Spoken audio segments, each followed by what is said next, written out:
لیجئے جناب، بالآخر ثابت ہوا کہ وہ پاکستان بن چکا ہے جو اقبال کا خواب تھا اور جس کے لیے قائد اعظم نے الگ وطن کی جنگ جیتی تھی۔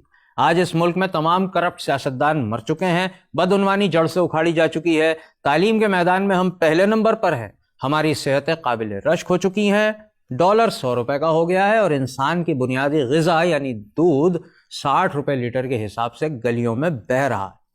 اسی بے مثال خوشحالی کی وجہ سے اب پی ڈی ایم کو حکومت کی خرابیاں نظر آنا بند ہو گئی ہیں، اپوزیشن کا کام بھی تقریباً ختم ہو گیا ہے، اور وزیر اعظم پاکستان جناب شہباز شریف صاحب تو اس قدر فارغ ہو چکے ہیں کہ اب ان کی مکمل توجہ ایک فلم پر ہونے والے اعتراضات پر مرکوز ہے۔ جی ہاں، سوچ کر دیکھیں، وزیر اعظم کا عہدہ اور حکم دیا گیا کہ ایک فلم پر ہونے والے اعتراضات کے ریویو کے لیے ارجنٹ بیسس پر کمیٹی بنائی ہے۔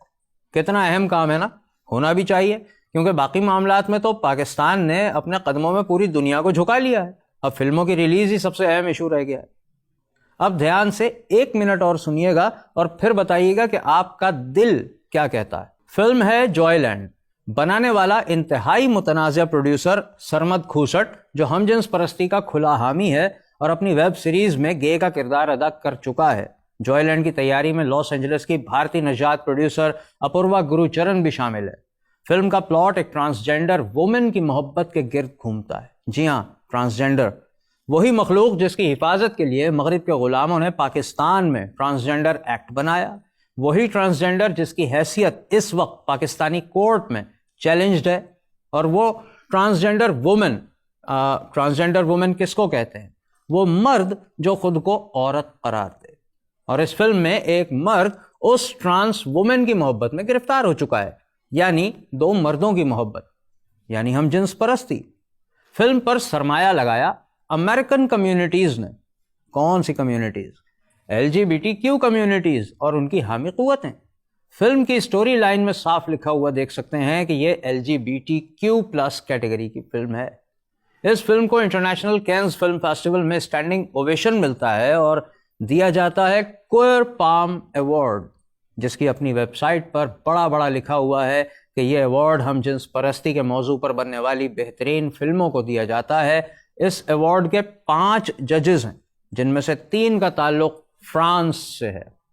ایوارڈ کی ویب سائٹ پر جوائے لینڈ کے ڈسکرپشن میں لکھا ہے کہ یہ ایک ایسے لڑکے کی کہانی ہے جس کے گھر میں باپ کا حکم مانا جاتا ہے، اور اس گھر کا ایک لڑکا اپنے گھر والوں سے چھپ کر ایک فحش ڈانس کے خفیہ تھیٹر میں جانا شروع کر دیتا ہے، جہاں اسے ایک ٹرانسجینڈر وومن سے پیار ہو جاتا ہے اور وہ بالآخر اپنے گھر والوں کے خلاف اعلان بغاوت کر دیتا ہے۔ اتنا ہی نہیں بلکہ یہ فلم آسکر کے لیے بھی نامزد ہے۔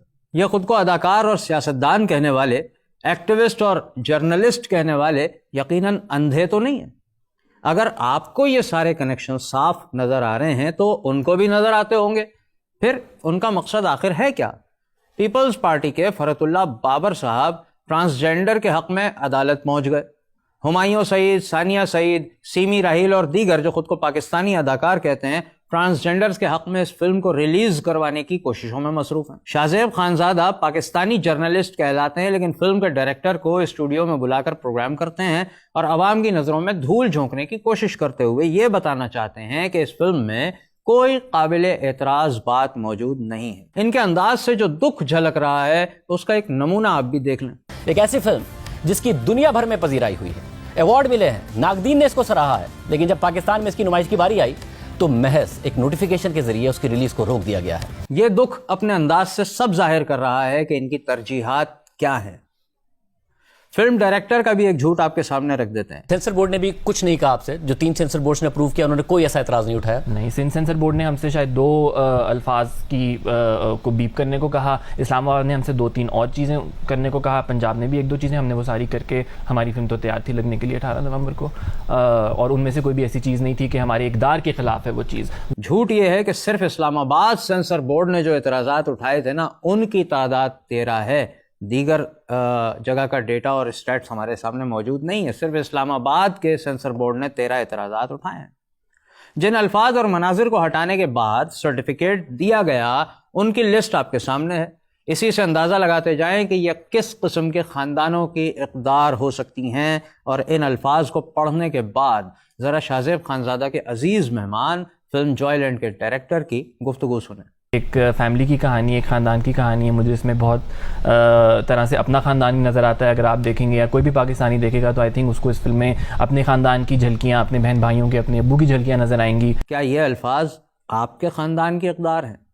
اور اگر نہیں ہیں تو مغربی قوتیں اور عالمی میڈیا ان الفاظ پر ایوارڈز دے کر کیا ثابت کرنا چاہتا ہے؟ اور اب حد یہ ہو چکی ہے کہ دین و دنیا کی تباہی کی وجہ بننے والی ایسی فلموں کے ریویو کے لیے ملک کا وزیر اعظم خود کمیٹی بنا رہا ہے۔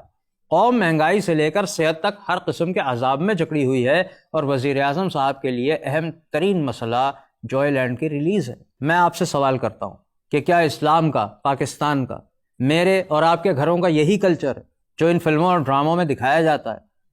آخر ہر اس فرد اور ہر اس ایسی فلم، ویب سیریز اور ڈرامے کو بین الاقوامی ایوارڈ سے کیوں نوازا جاتا ہے جو ہمارے ایمان اور خاندانی نظام کا کھلا دشمن ہوتا ہے؟ اور آخری سوال یہ ہے کہ کیا آپ اپنے دین، اپنے وطن، اپنی تہذیب، اپنے خاندان اور اپنی اولاد پر ہونے والے ان حملوں پر اب بھی خاموش ہی رہیں گے؟